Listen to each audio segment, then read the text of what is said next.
think I can have a picture, maybe. It'll be okay. I'll just go without a picture. Oh, okay. I see. Your pictures will show up on slides, thankfully. Okay, great. Well, they'll know who I am. I'm going to share my screen, speaking of which. Everybody knows who you are, Louise. You are Louise Beezy. Wheezy, wheezy, wheezy, woo. Wheezy, baby. It's a wheezy, baby. I'm See what you were talking about, Arpita. I was your doppelganger here. I appreciate this. Just multiples of me. It's very alarming. You guys There's see a my lot of name you. now? It must be nice. Nice or scary? And just so you know, the interpreters are here already. If you want to go ahead and assign us the role of interpreters. I'm sorry, can you repeat that? Sure, the interpreters are already in the room. I am one of them. My name is Carol, and my colleague Diana is here. If you want to go ahead and assign us to the interpretation channels. Oh, that would be great. Hey, if we are not using, if we're not using the video, maybe I should just switch to my computer. I was using my phone because I'm in between computers and Your computer hasn't gotten there yet? Oh, did you send me a new one from NCSU? No, I hasn't gotten there yet. Oh, we'll have to Which reminds me, mine is like completely dead. I've been meaning to tell you every fucking phone call, but mine is completely dead. I can't even turn it on. Sorry to get us off track. Sorry, but, yeah. So should I get, if we're not going to be using our videos, can I just get on the computer using this info? Yeah, for sure. All right. I see that there are some attendees in the room. Hi, everyone. We're obviously still working out some tech issues, but thanks for joining, and we'll get started just as soon as Katie's back on. Sorry.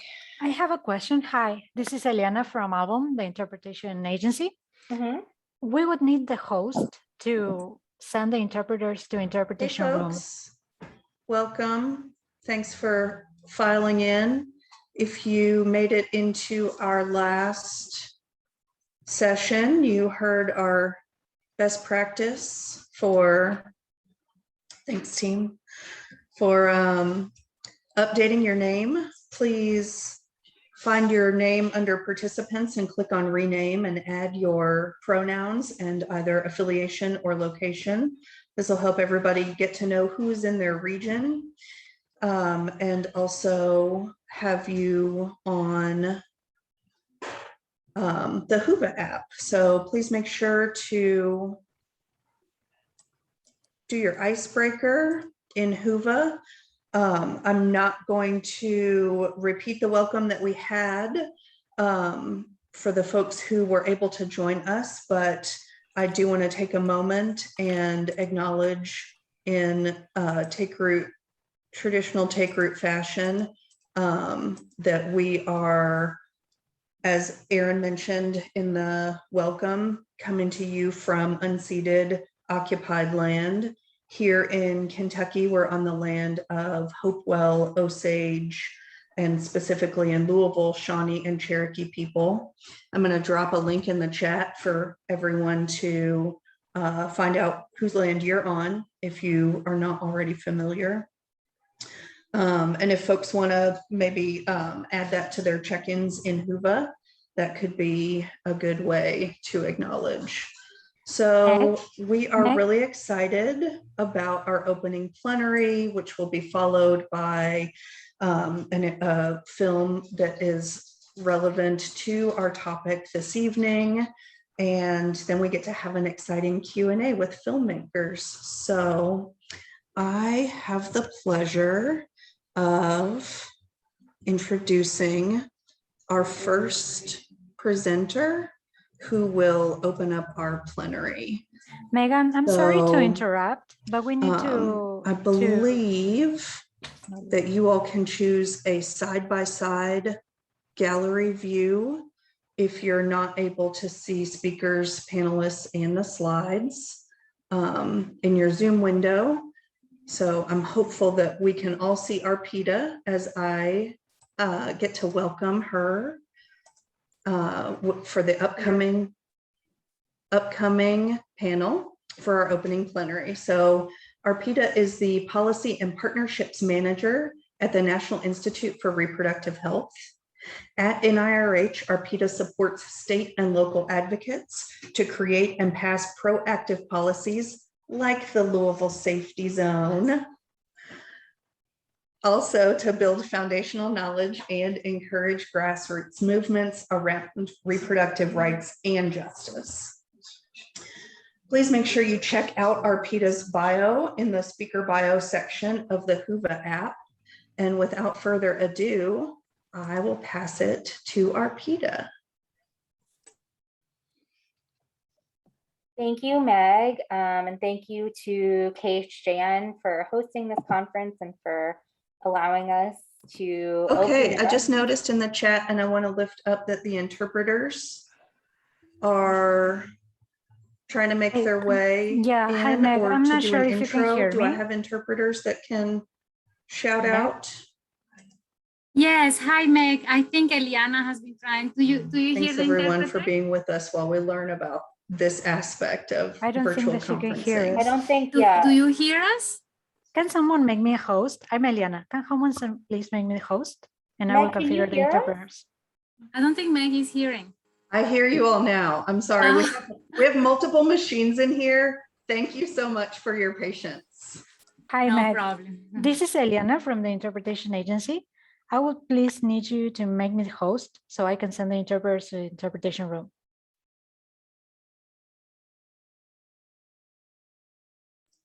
Thank you so much, Elenia. We are working on that on our end. And again, thank you all for flagging for me in the chat that we needed. No problem.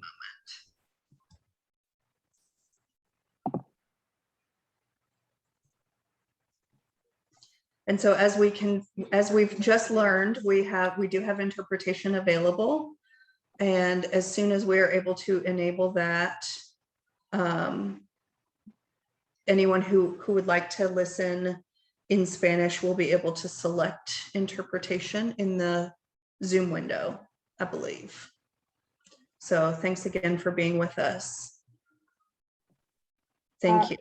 Buenas tardes, este es el intérprete, es para decirles a todos que van a tener pronto la oportunidad de recibir interpretación simultánea en un canal, ya les explicaremos cómo, gracias. Great, Eliana, are we set? No, I would need someone to please make me the host and I will start the interpretation. Okay. I think you're a co-host currently. I need to be the host, not the co-host. Got it.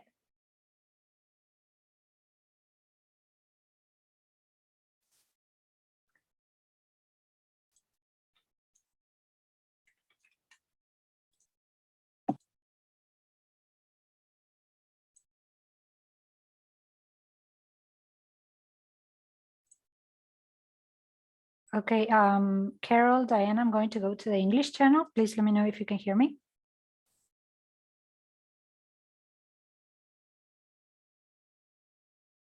Great. Let's go to the Spanish channel for a second. Yeah, great. No, I will make the announcement. Don't worry. Thank you. Okay, everyone. The interpretation is already activated. I would need everyone that speaks English to please pick the English language in the interpretation globe that you're going to see below. That way you're always going to hear the English. Hola a todos.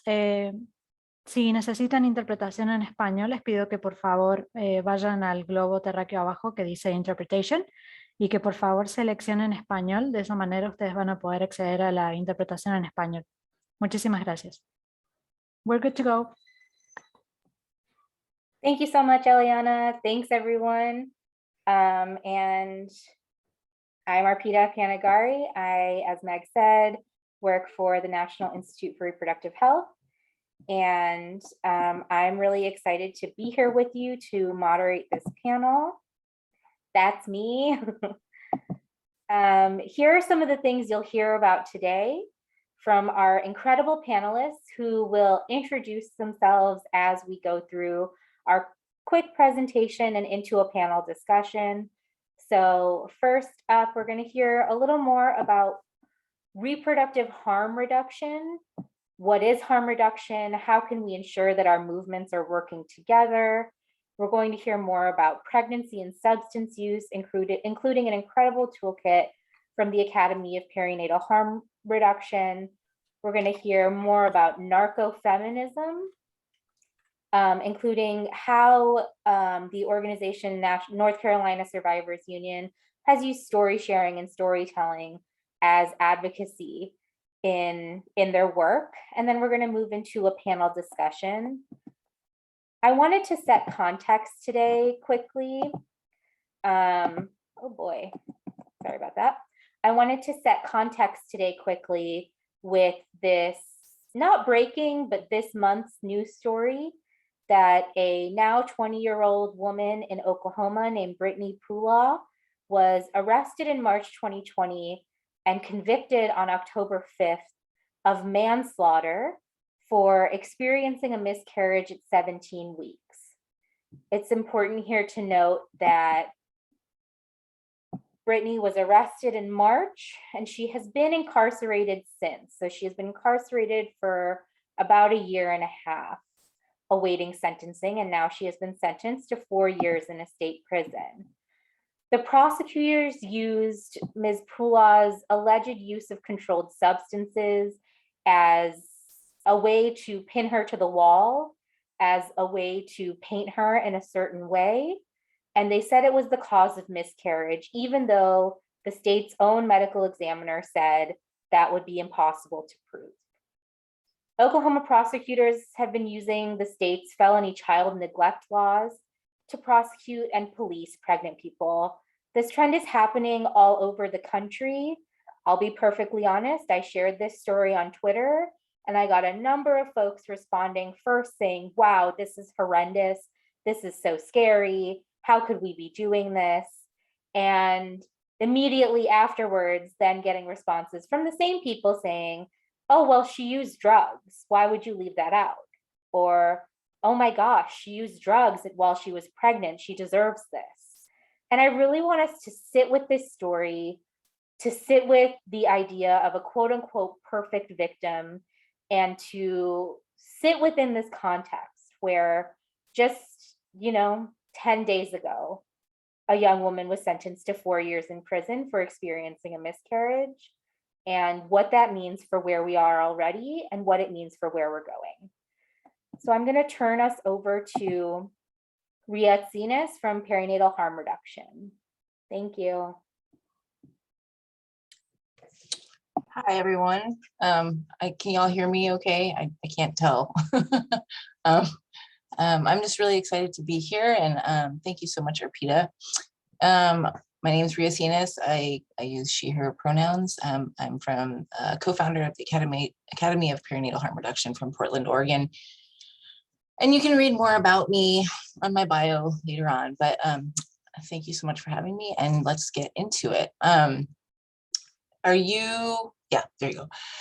So Arpita, what you were mentioning, yeah, is not uncommon. Nationally, there are tons of laws on the books, fetal assault laws, that incriminate pregnant people who use drugs, even though they're not founded in any evidence whatsoever. And I wanted to contextualize when we're talking about harm reduction in the drug war, that it's a war on parents and children, and predominantly parents and children of color. One thing of note is that women that are incarcerated likely have minor children, or are the matriarchs and caretakers of the family. And one of the main sort of precursors for addiction or substance use disorders is separation. And what happens when mothers are incarcerated is it separates the family. And so at the very beginning, we see social control and harm being put upon bodies as a way to regulate and create lack of access for options for reproductive care or evidence-based treatment. simply because of substances. Next slide. These are just some more statistics about or numbers regarding the laws in which states. And one thing to note too is the fact that even though, you know, oftentimes people are mandated, pregnant people are mandated to go into some sort of substance use treatment, it's generally not by clinicians who have any background in substance use disorders. And the thing of note is that most, if not, there's a huge disparity, and most, if not, I'd say 80% of treatment programs don't allow for families or partners to go in to the same treatment center together. They don't allow for medication assisted treatment, or like Suboxone or methadone. So just another thing to kind of put of note. Next slide. So we were talking about harm reduction, and in the interest of time, I'm kind of just, you can just kind of flip through the slides as I'm talking. So, you know, one of the things is we want to kind of looking at the similarities between why is reproductive justice and harm reduction, how do they fit together? So harm reduction is based on the same sort of tenets of bodily autonomy. It's a set of practical strategies that say people are going to use substances, whether we like it or not, and they should have access to evidence-based treatment, medical care. They should not be, you know, as a movement, harm reduction is aimed at reducing both the social and like emotional and physical harms caused by the war on drugs. And the thing that's really important to note is that harm reduction is a movement, a social justice movement built by and for people who use drugs.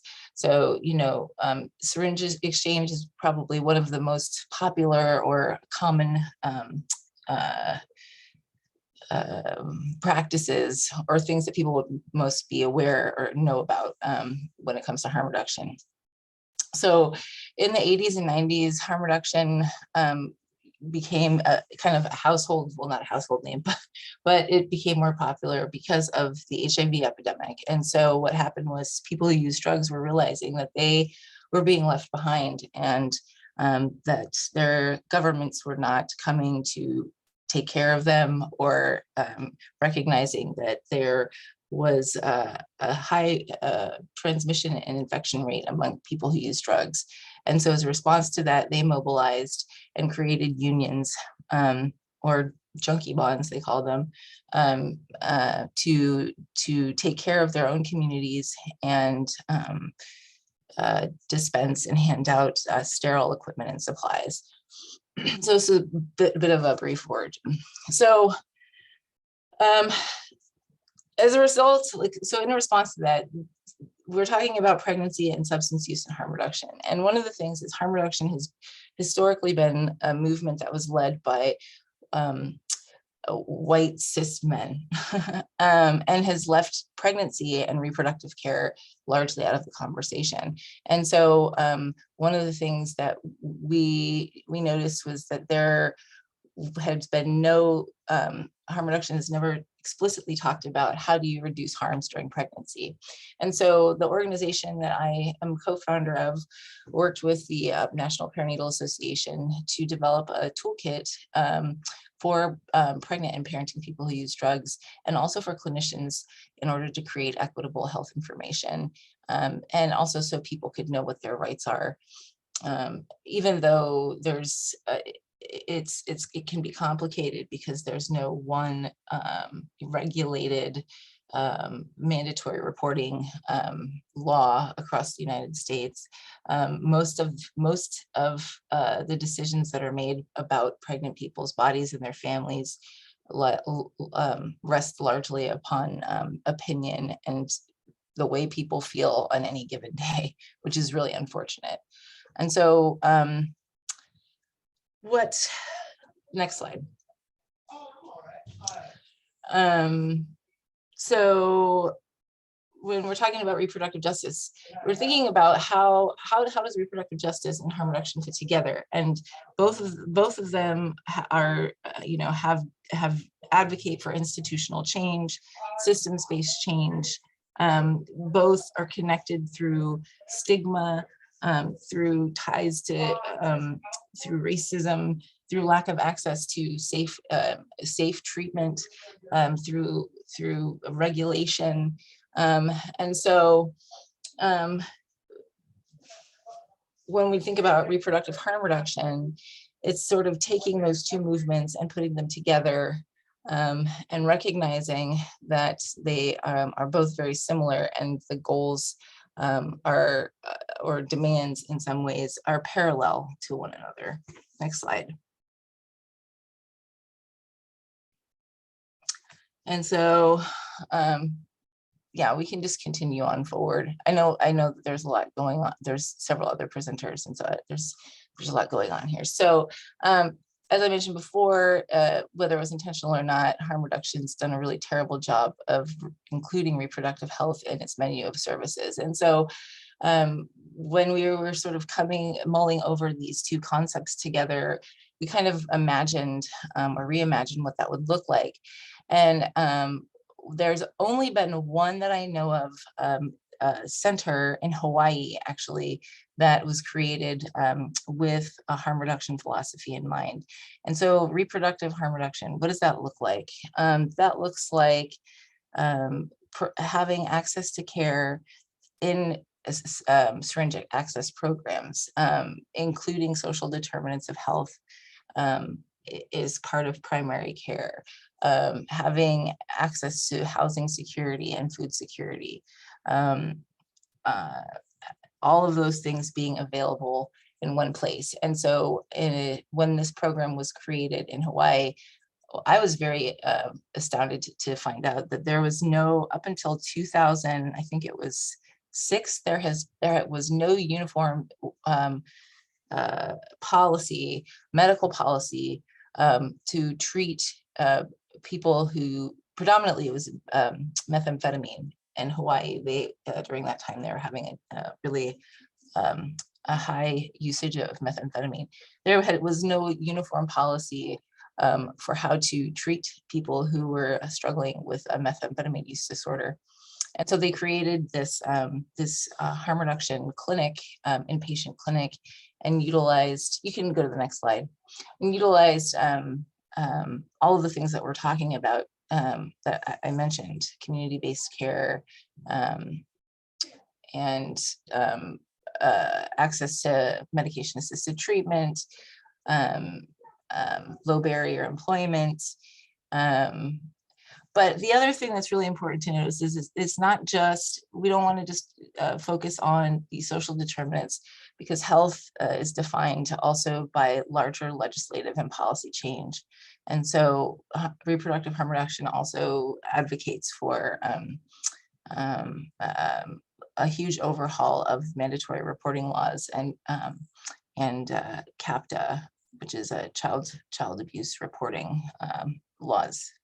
Next slide. Which is just more talking about what reproductive harm reduction looks like. And this is what goes further into what harm reduction action looks like. And when you talk about it within the context of pregnancy, it actually is interesting, because prevention, it satisfies prevention on all 3 levels: primary, secondary, and tertiary. And yeah, I think that's pretty much wraps up all that I have here. If anyone else wants to take it away, I have taken up a lot of time, so.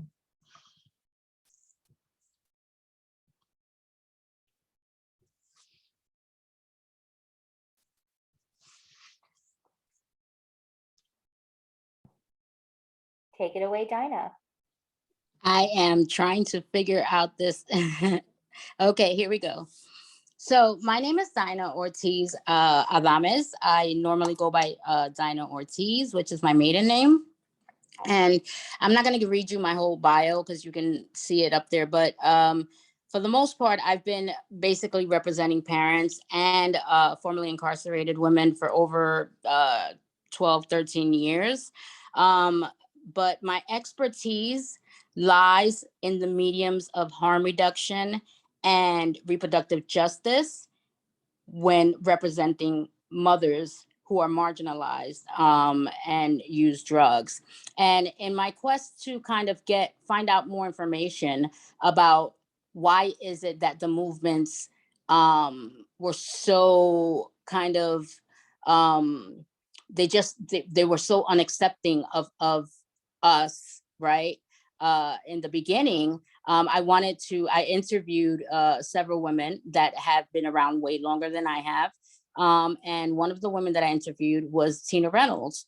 And I don't know if most of you know her, but if you don't, you will be getting to know her and you should get to know her. She's a powerful voice and a powerful, presence. And she was also my first boss when I walked into this whole social justice movement that I had no clue what it was. And she co-founded an organization called Worth, Women on the Rise, telling her story. And basically it was we created a safe haven for women coming home from prison to kind of come home and vent, talk about how they miss their kids, see how we could help them get their kids back or at least get visitation. That was really the majority of women that came home. That was all they wanted to do. Find housing, find their kids, find housing, and, get a job, like always in priority. And so I learned a lot from her. And one of the quotes that she gave me, next slide.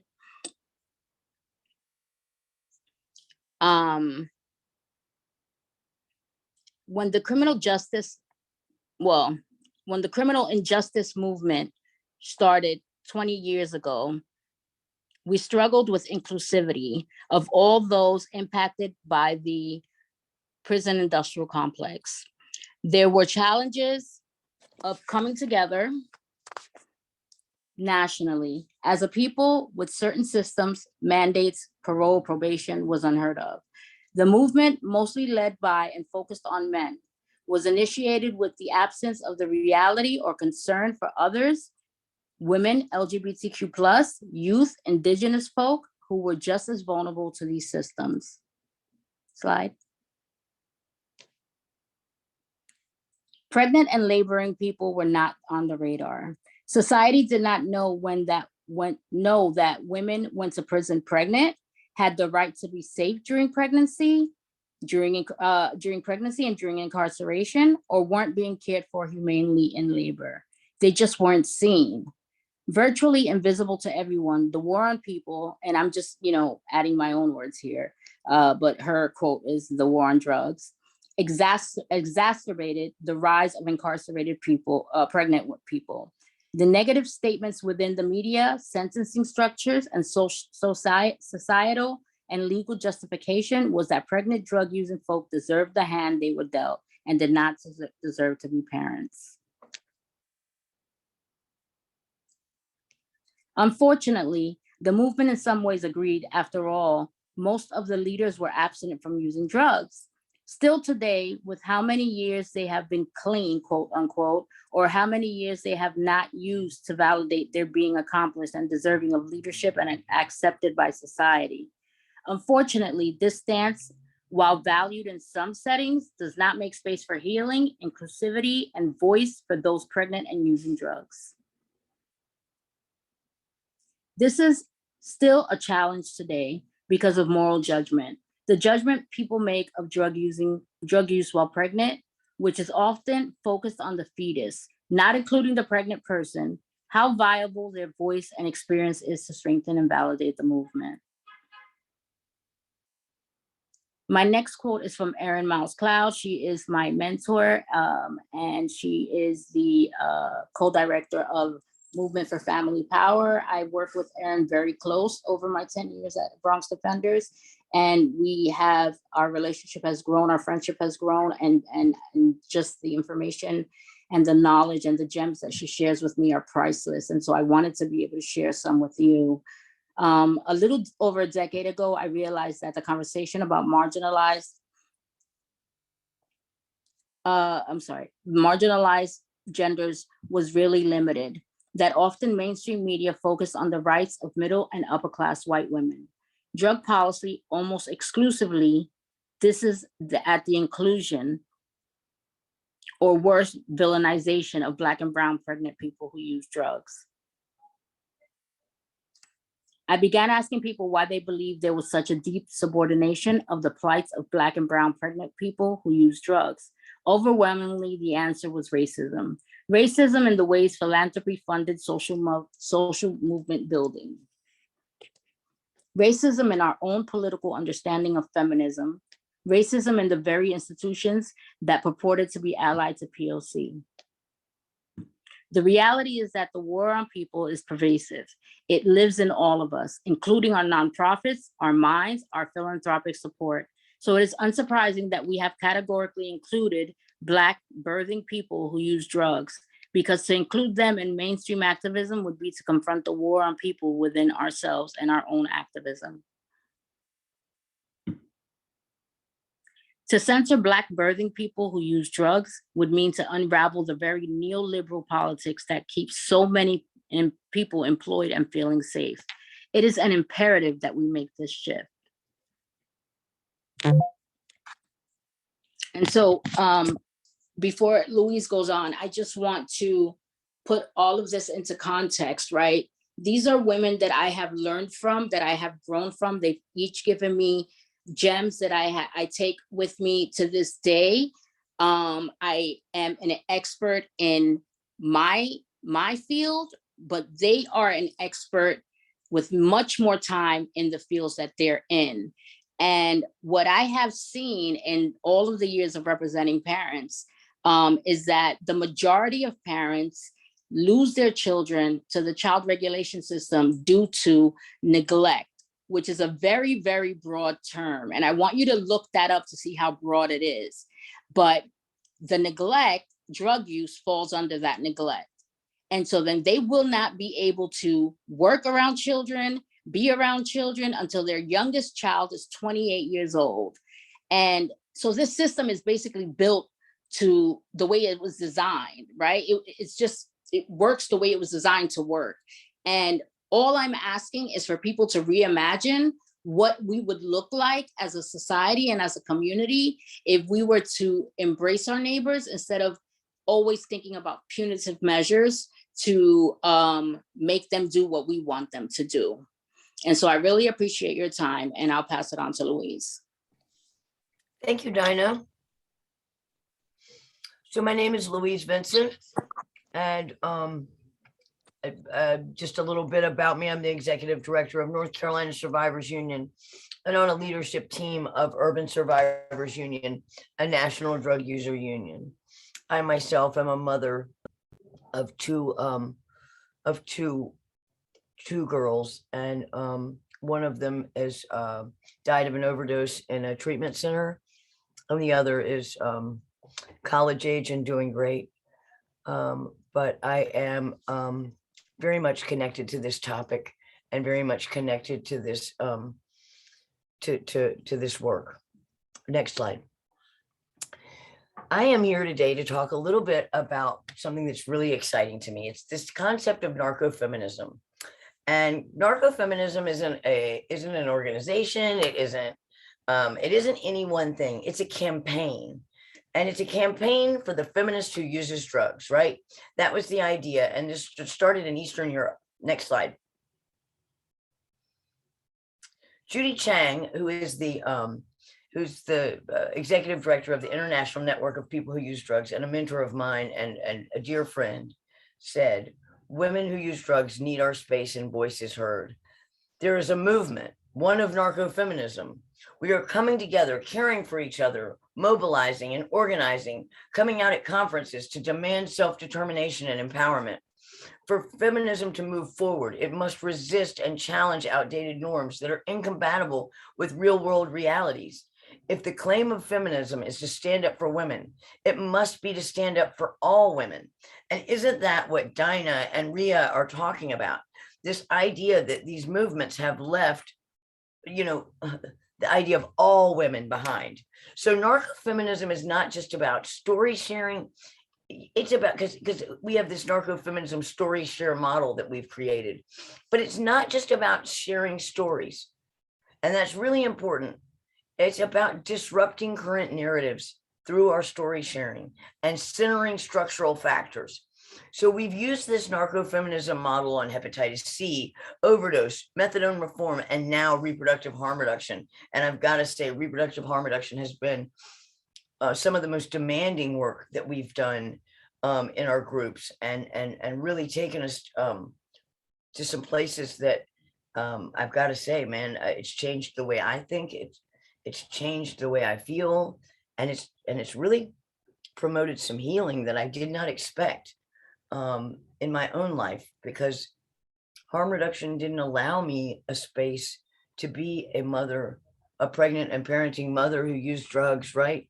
Those were the things I lied about. Those were the things I could not be honest about. Those were the subject matter that I couldn't tell anyone. And reproductive harm reduction and the work we're doing allows me to be honest about my experiences as a mother. Next slide.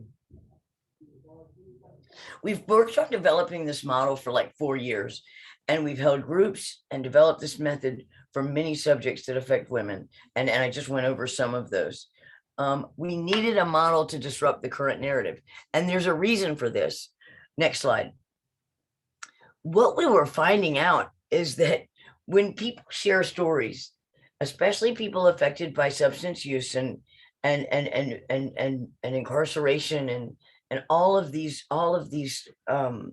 things that we do to people to separate them in society, what we found out is that we say things like, it's such a good thing they took my child, or it's a good thing I went to prison. At the end of the day, you know, what's happening is we're making sense of our realities, right? But we're blaming ourselves because society has blamed us for so long. So we're just parroting that language, right? And that is not what we're talking about with narcofeminism. We're talking about a story share to create more productive trainings where we can move past the evidence and use the power of stories to change hearts and minds for real. Because when we tell our true story, and that requires this group work that we do, this group, and Caty's going to talk a bit about it, this editing process that we use together when we go through these stories and we start to self-blame, that we remind each other that it's not that we were bad people. It's not that we are evil. It's not that we don't love our children and our families. And we need those reminders. And this group story writing and story sharing allows us to get to those places. Next slide. You know, and I talked a little bit about this. You know, in the beginning, we knew we wanted to share stories, but we weren't. But like I said, the problem was women were not able to see themselves in this greater context. Over and over again, sort of reciting these negatives and holding all the blame for what is so much more about society and what Dinah calls a war on people and an injustice. Next slide. I mean, the saddest things we hear, right, where it's a good thing they take my children. Another thing that we were seeing is we had story share. We had professionals come in to help us tell our stories. We tried that at first, and they wanted us to separate ourselves from the drugs. Like they would tell us to tell stories about when we felt powerful without drugs. And so it really became something we really sort of laughed about. And could we separate ourselves from drugs? Like maybe we could separate ourselves from drugs, but we couldn't separate ourselves from all our experiences as people who use drugs and women who use drugs. And let me ask you, if we separate drugs from a person, do we really have a good person? If we separate drugs from society, if I took drugs away right now from the whole world, do we have a utopia? The answer is no. We use drugs for reasons, right? And we use drugs, and drugs have a space in our lives, and we have to come to terms with with what drugs are in our lives and why we're using them and how we're using them. But there is no rule that says once we separate drugs from a person, they become a good person, or that they were a bad person because they used drugs. And so these are simplistic sort of ideas that we have to do away with. Next slide.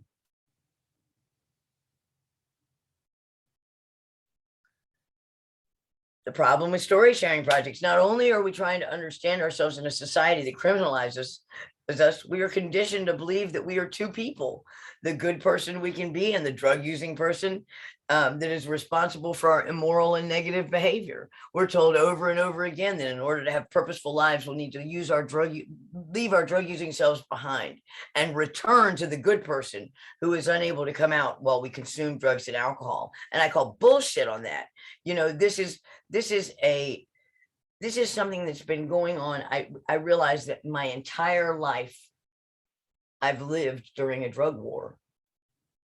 I've lived my entire life with a war on me. No wonder I hate myself, right? No wonder at the end of the day, after doing all of this work, I can look in the mirror and still only see a junkie, right? No wonder I feel responsible for the death of my daughter in a world that tells me because I was a drug user, she was a drug user, and that she died because of those things. That's unacceptable. We have to have different narratives to combat this kind of thinking. Next slide. So, you know, I just want to say, like, we started doing this work a couple of years ago. Well, I mean, we tried to start doing it years and years ago, but we really tried to start doing this work a couple of years ago. And we realized that there was hardly any groups in North Carolina that understood pregnant or parenting people that use drugs, even the groups that were designed or built to really focus on these groups. They weren't fighting in a way that we felt was acceptable. And there was North Carolina legislation attacking the rights of pregnant and parenting people right then. And we needed to build power and we needed to do something. And we knew that we needed to change the narrative from the I was once lost and now I'm found. And we had to get away from that template and we had to move towards something that was more realistic, something that made more sense, something that was not as simplistic, something that was highly complex, that could only be understood through story sharing, because it can only be understood through experience. Next slide.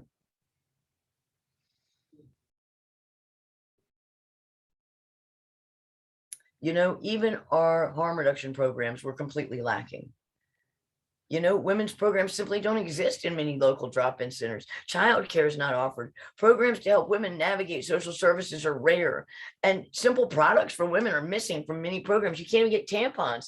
I mean, it is unacceptable what we call harm reduction. And that's this idea of the reproductive harm reduction and really building this work and making it integral to everything that we're doing. We must center this kind of work and these stories and do right by this group. Next slide.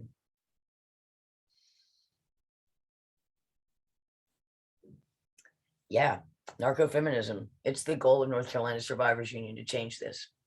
Thank you. Hi, I'm Caty Simon. Can everybody hear me well enough? I'm hoping so. So I am a leadership team member of and a sex worker liaison for Urban Survivors Union, the National Drug Users Union. And I've been a leader of this narcofeminism story share project for quite some time. I'm also the founding co-organizer and co-executive director of Whose Corner Is It Anyway, which is a Massachusetts harm reduction, mutual aid, and organizing group by and for low-income street and survival sex workers who use opioids and or stimulants and or experience housing insecurity. And you can Google the rest about me. I'm sure I know we're running late. So I just wanted to talk about just one aspect of our work today, and that is the role of allyship to address a challenge inherent in our process in the narcofeminism story share reproductive harm reduction module. And that was the presence of allies like me. So allies, especially allies from the drug using community, were an important component to the work because part of this work was educating our own community on the needs of pregnant and parenting people who use drugs. But the presence of allies like myself was also a potential problem, given the heightened vulnerability of our storytellers.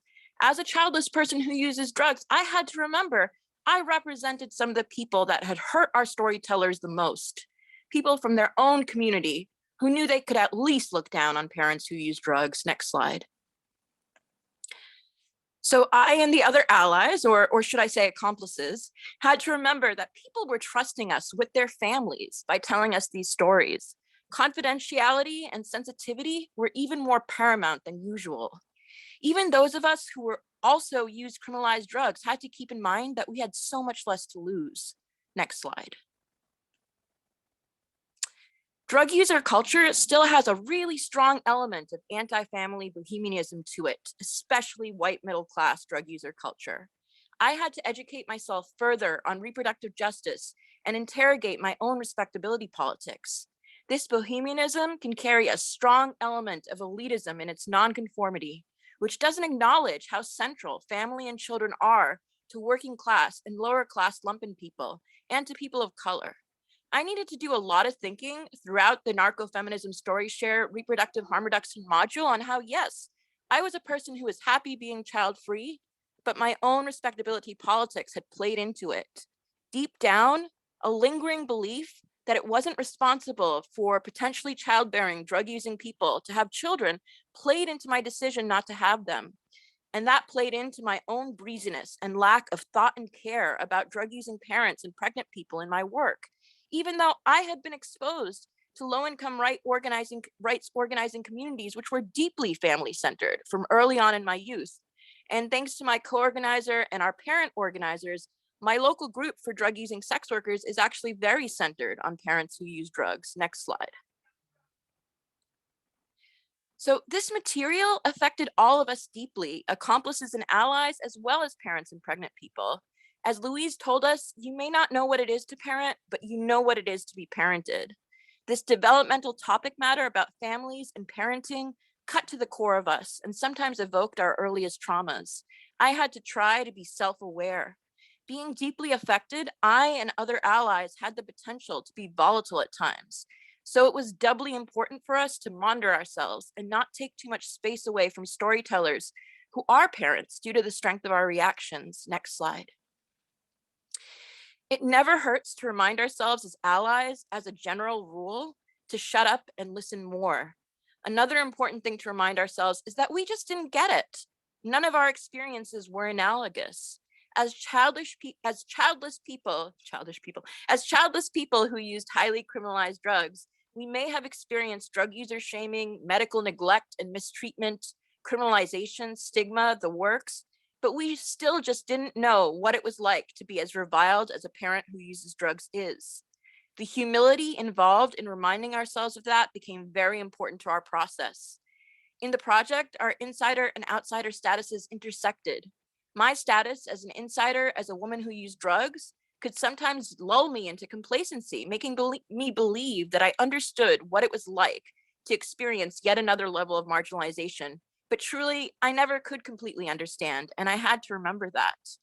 And I'm about done, and I just wanted to pass it over to Dinah, who's going to read a story by one of our story share contributors. Next slide.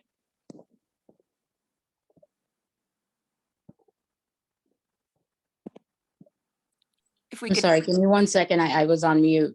no, it's totally. Okay, here we go. That cold corner. Just before I start, content warning, descriptions of medical trauma and experiences of stigma. I go into labor one morning all alone. I call 911 and transported to Lincoln Hospital in the Bronx, New York. I'm a homeless, pregnant woman using drugs. I'm sorry, I don't like the word homeless, so I'm gonna say I am a person experiencing homelessness who happens to be a woman who uses drugs. Sorry, Marilyn. I isolated because of the shame, stigma, and guilt. Even other drug users stigmatized me. I've hid from people and covered up my pregnancy. When I arrived at the hospital, I immediately noticed the facial expressions I'm getting from the hospital staff. My vital signs are taken. I am examined and told I'm in labor. Then I'm put in a corner of the ward and left alone. I ask for food, but to no avail. Then I start experiencing more intense labor pains. I call out to the hospital, but no one responds. I start to feel even more pressure. I yell for the staff and am ignored again. I know this pressure is my fourth child on its way. I plead for someone to come back and check on me. The baby is coming. I'm in pain. My water bag breaks and I push my baby out, all alone and scared in that cold corner. I know my baby is premature. I've never went to prenatal care because of the stigma and judgment. A nurse asked me, "Why didn't you say something?" I tell her that I pressed the button, but no one came. Suddenly, I'm surrounded by all these doctors and nurses, and they grab my son, then proceeds to take the placenta out and look me over to see if I needed stitches. I ask for the baby, but the doctor tells me he's being examined. I hear my son cry, but then he is taken away. I'm left in the corner again, and I ask my baby again. The nurse just tells me that the baby is in ICU, neonatal unit. I ask, "Is that my baby? Is my baby okay?" The nurse responds, "Well, you should have thought about that before using drugs." The look of disgust toward me filled me with pain and shame. I need compassion, respect, dignity, and love, not punitive measure. And I'm going to repeat that for those of you who say, what is it that you need? What is it that you want instead of drug treatment, instead of abstinence-based? I need compassion, respect, dignity, and love, not punitive treatment. I'm not taken to see my baby until the next day. My son weighs 21 pounds and 13 ounces. He is so small that I'm unable to touch him. I'm sorry, 2 pounds and 13 ounces. My family comes to see the baby and they also stigmatize and judge me. The first words out of their mouths, "Your tox is dirty and they're not gonna give you the baby." After being hospitalized for 2 days, being traumatized and seeing no hope, I walked out of the hospital, leaving my son there. I know they will never let me see him, and I know his father will take him. He is also a drug user, but he also judges and blames me. I guess there's nothing worse than a drug using mother. Thank you.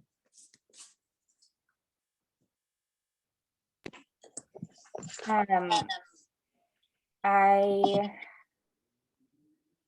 taking a minute to collect myself because the incredible people that we just heard from, Ria, Louise, Dinah, and Caty, have been so incredibly generous with doing this presentation, with sharing the vulnerabilities of themselves, their communities.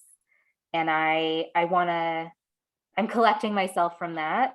And I also want to say the Take Root conference organizers are being very generous with our time and your time and letting us go just a little bit over before they start the Zoom for the Belly of the Beast screening. And so I have some of these questions that I would love for Ria, Louise, Caty, and Dinah to have some input on. So I want to first ask all four of you a question that I think in some spaces reproductive health rights and justice folks are afraid to ask. So I'll ask it here, and the folks that are here can hear what you have to say. Are pregnancy and substance use opposing ideas? Can they exist in the same world?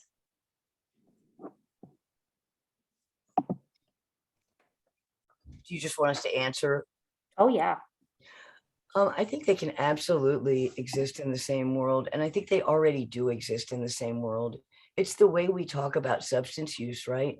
It's the way we talk about drugs. We are already using loads of drugs and all sorts of different things. It's the way we stigmatize messaging, and it's the way we talk about drugs. Alcohol, tobacco, combustible tobacco, like all of nicotine, all caffeine, all of these things are drugs. And so we already are living with these things. They're already part of substance use. I mean, they're already part of pregnancy. And so it really is about having honest conversations and learning about how to reduce the harms as much as possible. So that's my thought. Yeah, I agree with Louise.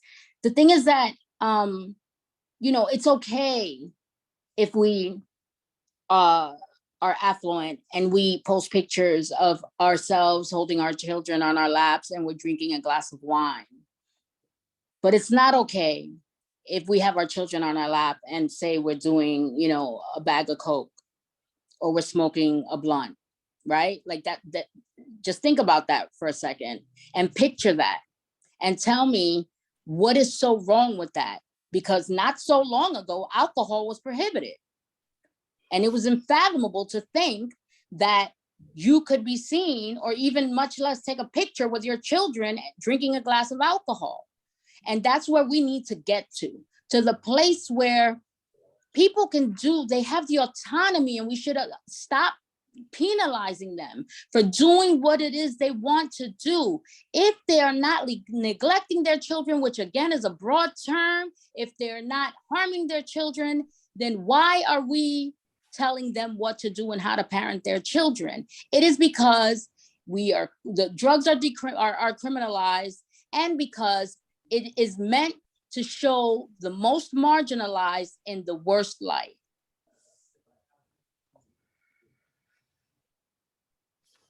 I'm not sure we have a very clear understanding of harm and substance use all the time either. And that's why it was so important that Ria's toolkit, the toolkit that Ria and her group put together were part of this project. Because Ria, if you're there, like to really, I was not even aware of how confused most people were about NAS, and so and like how different drugs affect pregnant women. So I think there's a lot of misinformation.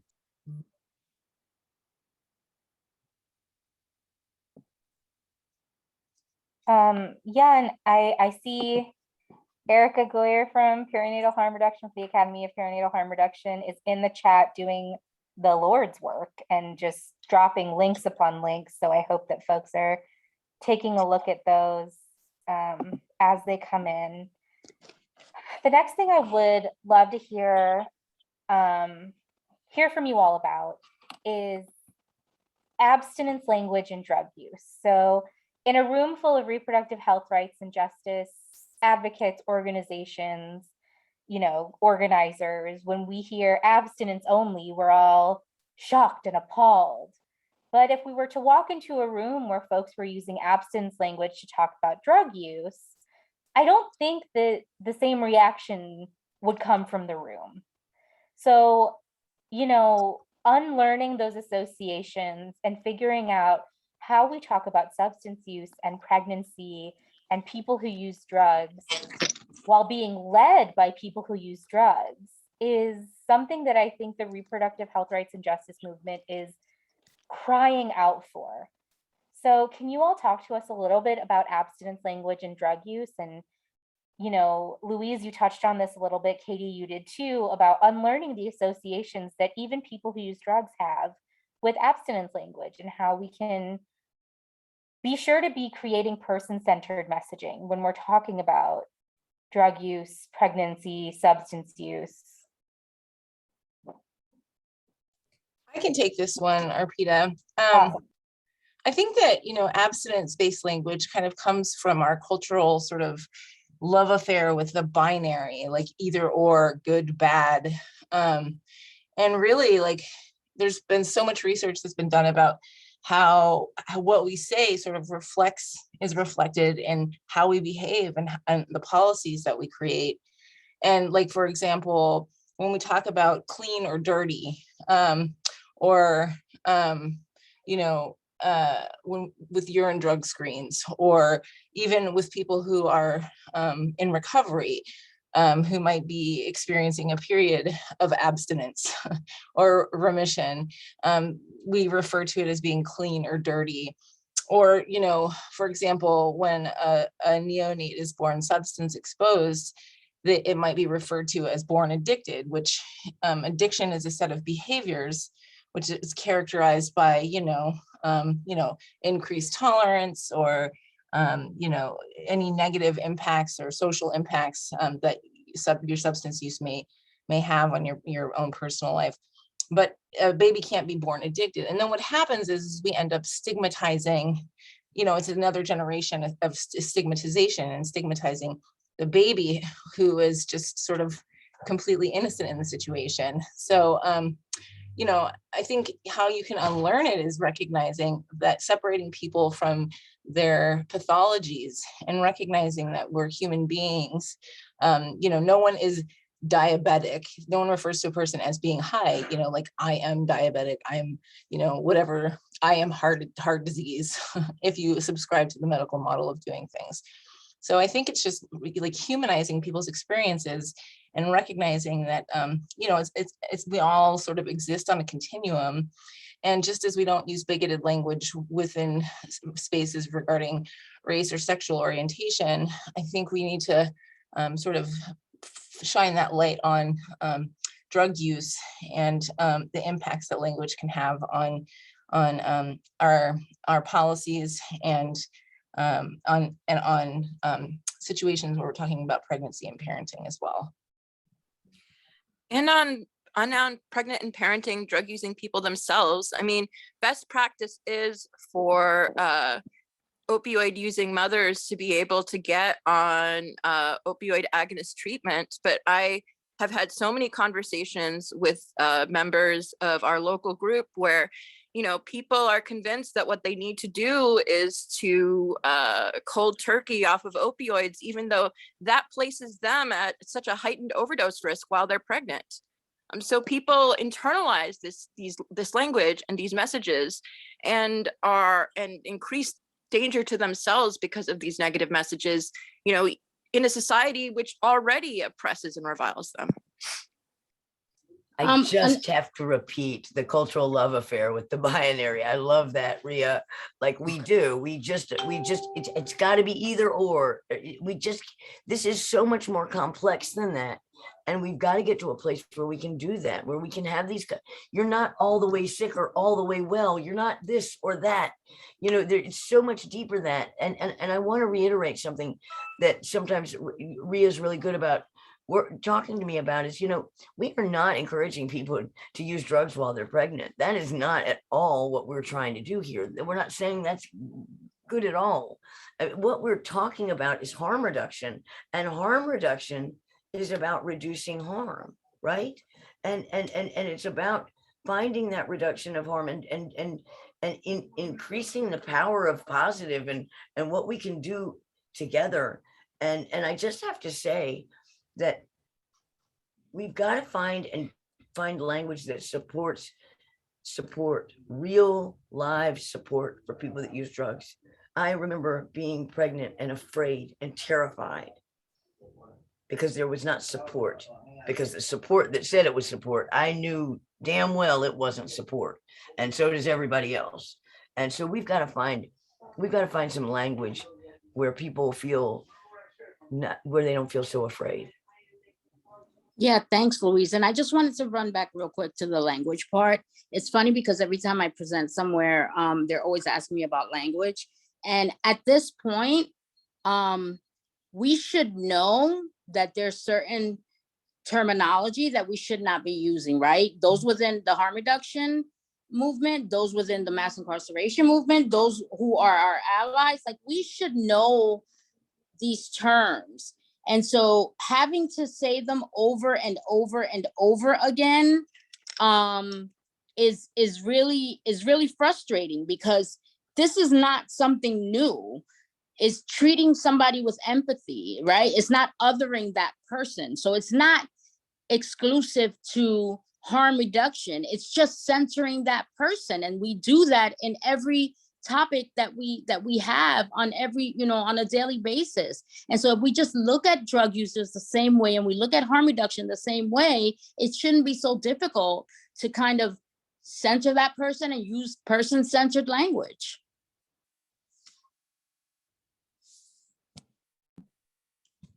Thank you all for I sometimes lose words when I'm trying to express gratefulness for the ways in which you're willing to bring folks along. And I think I'm going to combine a couple of these questions here because one, because of time, and two, because something keeps hitting me. And the thing that keeps hitting me is that is basically exactly what I told every single panelist when we started talking about putting something like this together, which is that I am tired of the excuse that, we tried to bring them to our table. We tried to bring harm reduction to our reproductive health rights and justice table, and it just didn't happen. We tried to open space for harm reduction in our movement, but it just didn't happen. And I am tired of it. So I would love to hear from our panelists, especially, what are the biggest reproductive health rights and justice challenges facing people who use drugs? And how can we be better? How can we do better as reproductive health rights and justice folks? I want to address the second part of that question. And I just want to be frank. I think one of the most important things to do would be to interrogate the belief that there is a necessity to triage, that because abortion rights are being threatened, that pregnant and parenting people who use drugs have to wait their turn for policy change. I mean, because this is incredible suffering on the part of the most marginalized happening right now. It can't be deprioritized.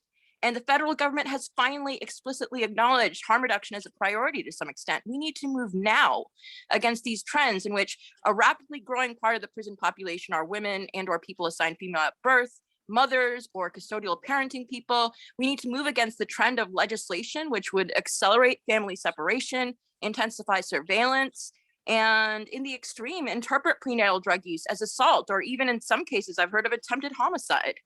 This can't wait. No, I have to agree with Caty here. I mean, this cannot wait. And when I look at the legislation that was happening in North Carolina, the rate at which we are separating and creating permanent separation, I mean, it doesn't even leave time to go to treatment. I mean, we're talking about such short amounts of, I mean, you get your children taken, stolen, removed from you. You have to process that. And you have and then you have some 60, 90 days to get your life together. Like we are talking about unreasonable amounts of time for taking children and I'm here to tell you, we do not heal from having our families ripped apart and we don't heal from that. You have your children taken, you are never the same. You're never the same again. Yeah. I wanted to jump in and say, when I think about reproductive health or like what is the single most threat to reproductive health for pregnant or parenting people who use drugs, and I would say just the medical industrial complex in and of itself. I think that there needs to be like a complete overhaul of how people are accessing care and receiving care, and getting the cops out of medical care. I mean, people who use drugs that aren't pregnant sometimes would rather lose a limb or die than go to a hospital because of the egregious malfeasance that they face when they walk through the doors of a hospital. So I think decentralizing, medical care or prenatal care, and really like looking at community-based care as a way of addressing these issues is the only way that we're really going to be able to see like positive impacting change. In addition to that, like, that's all I got to say about that. No, I have to, I'm sorry, I keep doing this, but I have to just underscore what you're saying, Ria. People who use drugs are treated so poorly in our medical system right now that we've done some work. We have some papers coming out about this. It is so absolutely not okay. I've experienced it in my own life. You will regularly hear, I would rather die than go to the hospital. We regularly hear people too afraid to go to go get prenatal care. We regularly hear this. The fear is real, and there's a reason to be afraid, right? There's a reason to be afraid. People aren't just afraid for nothing. I'll say not even accessing prenatal care. As a parenting person who once attempted to access treatment and got CPS called on them Yes. for accessing medical care. Yeah, I just can medical tell you care in that general. There's no safe place to go.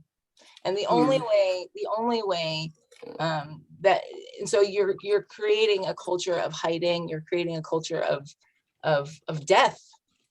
And it's and drug use is the only place where that is actually culturally permissible by society.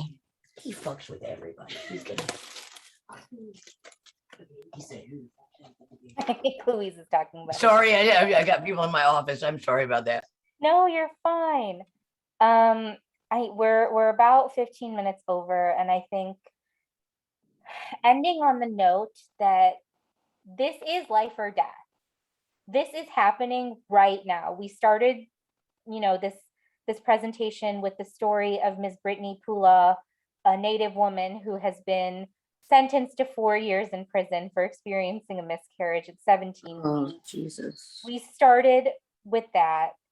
We're going to end with her because it is unimaginable that this is happening right now. And it is unimaginable that our movements don't find a way to work together right now. And I want to Is say, she being represented by national advocates? I'm sorry. Is she being represented by NAPW? yes, she is. Okay. And I think in the chat, folks shared ways that they can get letters to Brittany to let her know that we are there with her. And I want to thank Kate, Shan, and the Take Root conference organizers for making this space so that Dinah and Louise and Ria and Katie could speak directly to your conference attendees. I want to thank Dinah, Louise, Katie, and Ria for putting up with my, organizing emails that probably came a little too late, and for allowing me to share space with you all. I am so in awe of the work that you do, and I am never going to stop putting it in front of everybody's faces. I am never going to stop making sure that our movement hears from y'all. I'm done with we've made space. I'm done with Our Table's Open. Thank you guys so much, and we'll see you at Belly and the Beast. Thank you so much, Arpita. Thank you so much for allowing us to speak today. We really Thank you appreciate for having us. This was Thank you amazing. so much. Really appreciate it. Thank you all. All right.